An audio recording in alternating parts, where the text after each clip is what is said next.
guys, welcome back as always. My name is Laser, and today on the menu we have cheap, easy, fast, and apparently popular content. It looks like everybody loves tier lists, so today we got the Kuva weapons of Warframe 2024. This is meant to be as a priority guide. Hey, get this before you get this can do this, etc. So I'm gonna mention a couple of things for each and every single weapon. But here's a bit of a disclaimer. As with all tier lists, they carry a natural degree of subjectivity to them. But I did not put this whole thing by myself. You guys helped out over on Twitch, so thank you for that. Oh, by the way, you should join us over on Twitch where we do things. Without further ado, the Kuva Brak. Now this one, when it came out, it was the most powerful secondary Kuva if you didn't really take into account the nuke core. In today's meta, while it is enjoyable from a shotgunny perspective, so if you love bullet-based weapons, if you just want to annihilate everything with a single blast out of your secondary, the Kuva Brak can suffice. But again, it's not gonna be overly fantastic if you compare it to incarnate weapons. And bear in mind, this is gonna be an overarching theme here.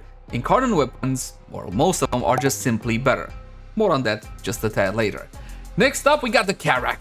The Karak, the AK of Warframe. Do you guys love it? It's a basic assault rifle. That's it. That's the only thing I can really say about it. In today's meta, again, there are plenty of weapons that follow the same description and the same functionality. It's not a bad weapon by any stretch of the imagination, but it's simply not special and not all that powerful in comparison to the competition. And since we're on hit scan weapons, what is it? This, my friends, the Hind, is a carbon copy of the Tiberon Prime, only fugglier, a lot more fugglier. So if you ever wanted a slightly more powerful Tiberon Prime that looks like absolute arse, then this is it. For now, it's gonna be going into the ish pile. Next up, the Kuva nuke core. Everybody loves the nuke core, yes, and the Cyclone, what do you guys use them for? You use them for two things. You can either build it for damage, fantastic, or you can use it as a primer. But then again, there are other better options when it comes to secondary primers, especially if you take into account the epitaph. For now, it's going into the okay pile. Now, we're comparing these weapons within the Kuva vacuum, but also we gotta bear in mind that the meta right now doesn't really favor Kuva weapons. They're no longer top of the top. Incarnate weapons are. Yes? Yes, good, fantastic.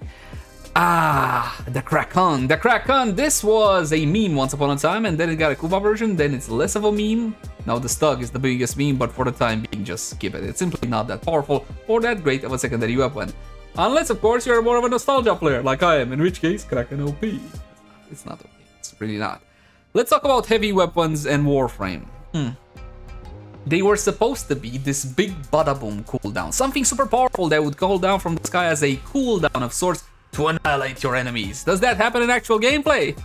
Well, no, they're not even on par with primaries, believe it or not. Now, they did buff them recently, but that buff wasn't really all that fantastic. For the time being, the Kuva Grappler and its explosions stay in the you can skip it category. You guys can replace with S, B, A, C, whatever else you want, it doesn't matter. The Tonkor! The Kuva Tonkor. Once upon a time, the original Tonkor was one of the best weapons in the game, and for a very brief period of time, the Kuva Tonkor was one of the most powerful modern-day area of effect weapons. This was right after Digital Extremes destroyed area of effect weapons with the ammo nerf and the it's not applying the headshots multiplier thing. For that brief window, because the Tonkor only has a magazine of 1, he didn't really care. He was one of the more powerful area of effect weapons, if not the most powerful. Fast forward about 2 months and incarnate weapons came out and essentially destroyed everything. So there you go. For the time being, the once mighty Tonkor is in the ish category. The Daba Stubba. Do you guys like the Stubbas? Well, I'll tell you what, most players don't even know these things exist. They're not bad, but again, you can skip it entirely and you won't really miss out on anything that Warframe has to offer. Now let's be done with those heavy weapons. The Ayanga. The Ayanga is simply better than the Grappler. That's it. It's better than that. And again, you don't really get to use heavy weapons. You gotta put in the Catalyst, and then you gotta put in the Gravimag. An alternative is to use them with your big Necromex and all whatnot, in which case you might get more use out of them, but that's pretty much it. The Brahma, once one of the absolute best weapons in the game, no question. The Brahma and the Tsar dominated for about, what was it guys, a year and a half, something like that. Essentially, you either had a Brahma or you had a Tsar and you would dominate the entire game. Nowadays, not so much. Did they nerf the damage? Well, they did nerf a couple of things, but the biggest nerf was ammo. Now, running these two weapons essentially means ammo issues. For that reason, the Brahma is an only okay weapon. And the Tsar, not because it's weaker, but because it's easier to have more ammo issues with this one, is gonna be going into the ish category. Oh no, how terrible.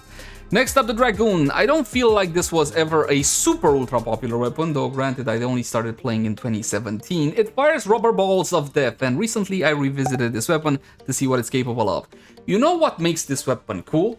It's got an Unreal Tournament skin. Now granted, I don't think you can get them anymore, we got them for free and then you had to pay for them. Regardless, it makes this weapon look incredible, because the Unreal Tournament skins, all 3 of them, change the appearance, sound, and overall feel of the weapon. It's like you're playing an entirely different weapon.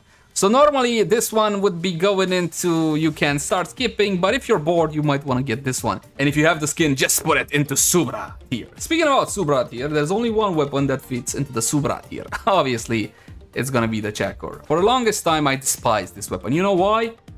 The usability issues that it has are just non-deniable, especially that god-awful reload. But the actual damage this one is capable of, it can wreck everything. You wanna do level cap? Sure. No problem whatsoever. But if you really want to get the best gameplay experience you can out of this one, try to pick it up when you go in Circuit. In Circuit, pick up the Ranger's Reload perk, and then just go to town. Boom, boom, boom, dash. Boom, boom, boom, dash. This is an absolutely amazingly powerful weapon, if not subjectively speaking ugly, and a lot of usability issues. And it's the only weapon that fits into the Subra category. Next up, the Seer. It can one-shot targets up until level 120-ish without the steel path modifiers last time I checked. It's not a bad weapon by any stretch of the imagination, but if I am to compare it to actual strong hitting secondary weapons, then it simply can't really compete. Speaking about not being able to compete despite having 4 barrels, let's talk about the Kuva quad attack. I never really felt like they ever did justice to this weapon. It's kind of like a heck because it has 4 barrels. Actually, only this one is the heck. I think I have 4 barrels, even though the Dragoon also kind of has like this 4 launcher pause thing, not important. It's simply not that powerful of a weapon, and you're just not missing out of anything if you just don't choose to play with this one. So for that reason, it goes into you can skip category. Next up, the Kuva Sobek. This is one of the more newer weapons added to Warframe. Now, just because it's new, it doesn't mean it's necessarily powerful or interesting. This is still an automatic shotgun, and for the longest time, we waited for a Sobek Wraith. It didn't come. It did come in the form of Kuva. Is it actually any powerful? Well, here's the thing. You can do Steel Path without any issue whatsoever, up until level 200, 300, something like that. Even higher if you remove the enemy's armor. But here's the thing. That's such a damn dirty argument, because if you remove the target's defenses, then you can kill him with a stug. It's not really much of an argument, is it? Still, for the time being, it goes into the if you're bored category. I know you guys love this weapon, but it's just not that good. Speaking about not that good, let's talk about the Kuva Heck. Now, this one has a lot more fans, so if I put it into trash, I'm gonna get even more hate speech. But in all honesty, now you can use Scatter Justice on this one, which does make a significant difference in gameplay. You can one-shot level 200 plus Steel Path enemies. I'm not talking about some garbage easy enemies. I'm talking about corrupted heavy goons with armor, with everything, with a single shot. Not even a headshot. You can go for a foot shot, no problem whatsoever. If you want to see more on that one, link in the cards right now for a full and detailed guide on it, and the Sobek as well. It's obviously more powerful than the Sobek, which is why it's going into the ish category. Melee. The Ogress. I love this one. I really do. It's an absolutely amazing weapon, and not only that, you remember the argument I had with the Dragoon that it has an Unreal Tournament skin, one of 3? This one has the rocket launcher skin, and oh my god, does it ever look amazing. Even the rockets that come out look really freaking cool. It's just a different gameplay experience, because it does matter how things look and how they sound and how they feel, not just the performance of the weapon. Is it really good though? No, it's not really all that good, but it will be getting the job done depending on how hard you can cope with it and how many Warframe buffs you throw at it. For now, it's going into the ish category. The Kuva Comb. Listen, I love this one. When it comes to single target damage, it's absolutely phenomenal. Now granted, the Heck will be dealing more damage with a single blast, but this is automatic. Big magazine, it goes chug, chug, chug, chug, chug, chug, chug. I absolutely love this one. If you're looking for a single target destroyer, automatic style, it's a lot, and I mean a lot more powerful than the Sobek. It goes into the okay category. And I do believe, my friends, that is pretty much gonna do it. Now let me know in the comment section down below. Do you agree with this tier list? What changes would you have made? What would be higher and what would be lower? And for what reasons? Promise, I'll care. I'll catch you guys in the next one. Don't forget to subscribe for more content such as this one. Ciao.